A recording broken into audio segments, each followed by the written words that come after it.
Hello, everybody. I'm Jim Hill along with Beto Duran. You just saw it right here on CBS 2. Tom Brady and the Buccaneers are Super Bowl champions. Coming up next, full highlights. I just don't have the bandwidth for more business.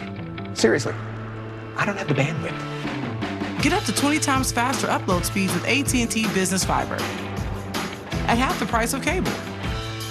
Upgrade and get better internet, smooth video conferencing, and the speed and reliability you need. Up to 20 times faster upload speeds at half the price of cable.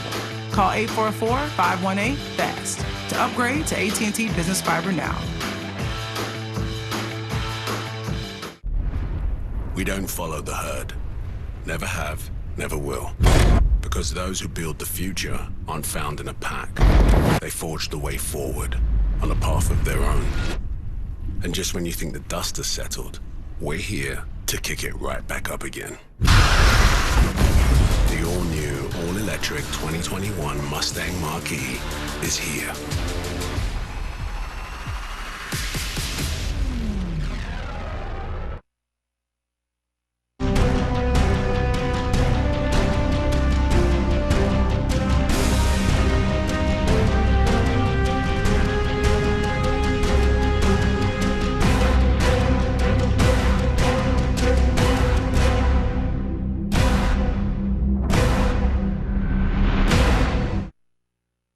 Watching Sports Central on CBS 2. Hello again, everybody. I'm Jim Hill. Welcome to this special edition of Sports Central Sunday night, along with Beto Duran. And we just saw it right here on CBS 2. Super Bowl 55 left no doubt as to who is the greatest of all time. It really is. Tom Brady, and then the rest of us are just playing to watch him because he put on a heck of a show today. Heck of a show. We're going to talk about it right now because it was certainly a matchup of the ages tonight in Super Bowl number 55. What do you say we go straight to the highlights from Tampa Bay, Florida? Here we go. It included a much-anticipated quarterback showdown between reigning Super Bowl MVP Patrick Mahomes and six-time champion Tom Brady. Meanwhile, the Chiefs looking to strike first, and on third and long, Mahomes evades the pressure and takes a shot into the end zone, but it's through the hands of Tyreek Hill. They would settle for a field goal and a 3-0 lead. In 9 Super Bowl appearances, Brady has never led a first-quarter touchdown drive. He changed that tonight. Here connected with longtime Patriot teammate Rob Gronkowski, and the Bucs lead it 7-3. Second quarter now, here we go. Brady went back to work after their defense forced a 3-and-out. He hits Mike Evans over the middle for a 31-yard pickup. Back into the red zone. And the Buccaneers decide to gamble on 4th and goal from the 1, but Ronald Jones gets stopped cold. The call stands and the challenge, and the Bucs come up empty-handed. Beto, what do you saw there? I love the aggressiveness. We're going to see this the rest of the game from Tampa, where they're going to go for a 4th and goal. Could have kicked the field goal. No, they want to send the message early. He actually ran into his own lineman there that stopped him from getting to the end zone. Tampa Bay got the ball back in on a 4th down penalty. Here we go on Kansas City, kept the drive alive. Brady goes back to Gronk for another touchdown, and the Buccaneers lead it 14-3. Mahomes is really trying to find a spark inside the 2-minute warning. On third down in the red zone, he's forced to throw it away. They settle for another field goal and trail 14-6. But 2 costly pass interference calls on the Chiefs cost Brady another short shot at the end zone. And with 10 seconds left, Tampa Bay cashes in. There's the fake, there's the pass, and there's the catch for the touchdown, Antonio Brown. Oh, Beto, how about that one? 4th straight game, the Bucs score within the final 2 minutes of opening half, hooking up with Antonio Brown, giving the lead, and a guy who was doing Dancing with the Stars, who wasn't on the team, but Tom Brady called him and said, let's go. And frustrations were boiling over. Here's Tyrann Mathieu. He gets an unsportsmanlike penalty call for getting into Brady's face. The Buccaneers lead at 21-6 at halftime. All right, more of the same in the third quarter. A Chiefs field goal made it 21-9. Then the Buccaneers make a statement. Leonard Fournette finds a crease, 27-yard touchdown. They take a commanding 28-9 lead.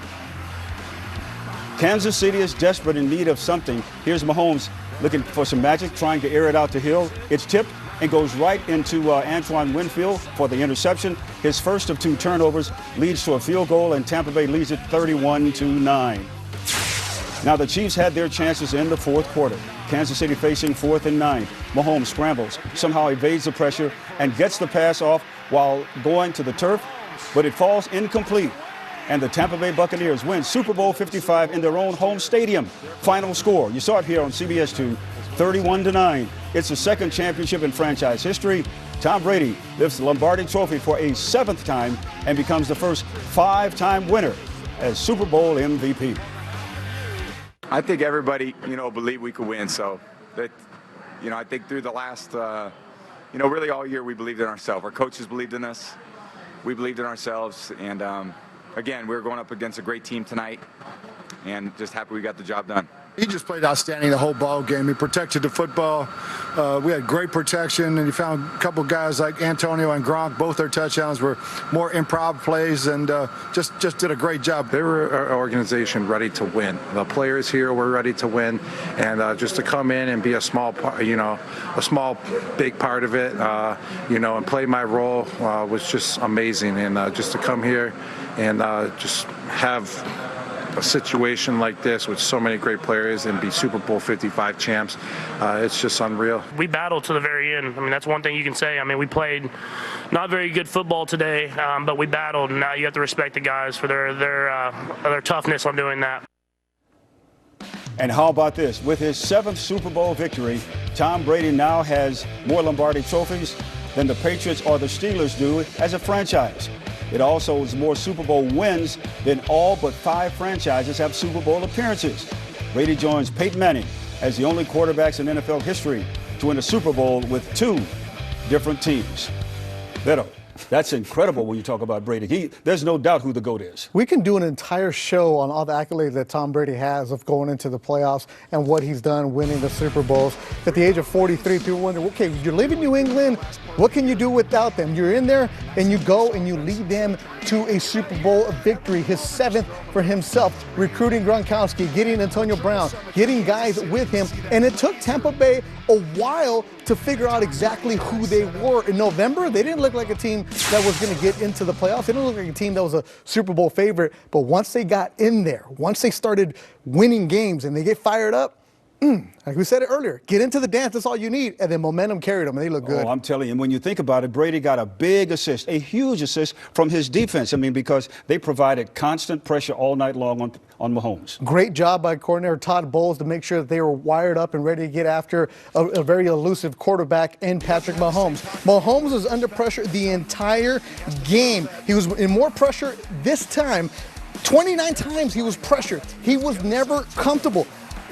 He was blitzed only 6 times, so that means they were doing it with a 4-man front. They were able to neutralize Patrick Mahomes, dropping his head a lot. We didn't see the Patrick Mahomes that we're so used to, the Patrick Mahomes that I love. He did not look like himself today. Give a lot of credit to the defense for Tampa Bay. That's a big reason. Heck, somebody on the defensive side could have got MVP. Certainly could have. One person that could have and probably did get a couple of MVP votes, Rob Gronkowski. 2 touchdown passes. Gronk, you got to love Gronk. He is living his best life, as the kids like to say. Last year, Gronk was hosting a Super Bowl party on the beach. In 2021, he has 2 TDs in the first half. You knew that when Tom Brady called him, he's like, yeah, I'm coming out of retirement for you. The connection that they have. And when Brady was trying to figure out exactly what they want to do with this offense, he knew that Gronk's going to be there for him. He knows what Gronk's going to do, and he always steps up. He's just such a massive man that you look at him and you're like, he's going to find a way to get things done, and that's what they did. You know, there is an old saying that pressure is for tires, if you know what I mean. But the pressure really seemed to get to the Chiefs tonight. It did. They didn't look the same today. And Patrick Mahomes, as we mentioned, was under a constant pressure. Tyrann Mathieu going after Tom Brady after he got called for the PI, after he gets burned for the touchdown. What are you doing? This isn't a Bruce Arians team for Tampa where they're going to start talking to you. No, Andy Reid's his team. They don't talk. And you saw frustration the entire time. Patrick Mahomes right there, that look on his face, we saw that after the first quarter. Usually it's Mahomes is down, they're losing. He's got that smirk on his face like, okay, don't count me out right now. But it just felt like when they went down at halftime, they weren't coming back. No, not coming back. And when you think about it, what Tampa did was they just kept the pressure on. The pressure wasn't all, like that. It was just slow and methodical pressure. They kept punching you and punching you. Then they stepped on you. They did everything. They never gave them a chance to think, hey, we have an opportunity. There's that adage of put teams away early. Don't give them a chance to think that they can get back into it. Never in this game did it feel like Tampa Bay was going to lose control, and it never felt like Kansas City thought, oh, we have some momentum. We have something on our side. No, none of that happened. And Tom Brady's already talking about coming back next year. Yeah, I love the post-game question. Like, oh, you're coming back? Yeah, I'm coming back. He's got 7 And he's feeling good, and he had no offseason with these guys. Right. He still probably doesn't know some of these guys' names. Oh, yeah. Watch And out. they really didn't get on a true roll until just about mid-season. That's when things really started to click for them as a team. And it was Bruce Arians calling out Tom Brady, and we all said, what's going on in Tampa? Coach is calling out Brady and the coach. It was much ado about nothing. And then when the way that they went after it in the playoffs to win on the road, they beat 3 Super Bowl MVP quarterbacks. You beat Drew Brees, you beat Aaron Rodgers, and today you beat Patrick Mahomes. That's impressive. And as a result, they are indeed Super Bowl 55 champions. All right, my friends, there's lots more ahead on tonight's very special edition of Super Bowl 55 and the postgame show. Coming up, our own Jamie Maggio will join us with some of the best commercials from the big game and a special first for referee Sarah Thomas. Plus, we'll hear more from Tom Brady, who added a 4th Super Bowl MVP trophy to his resume tonight as well.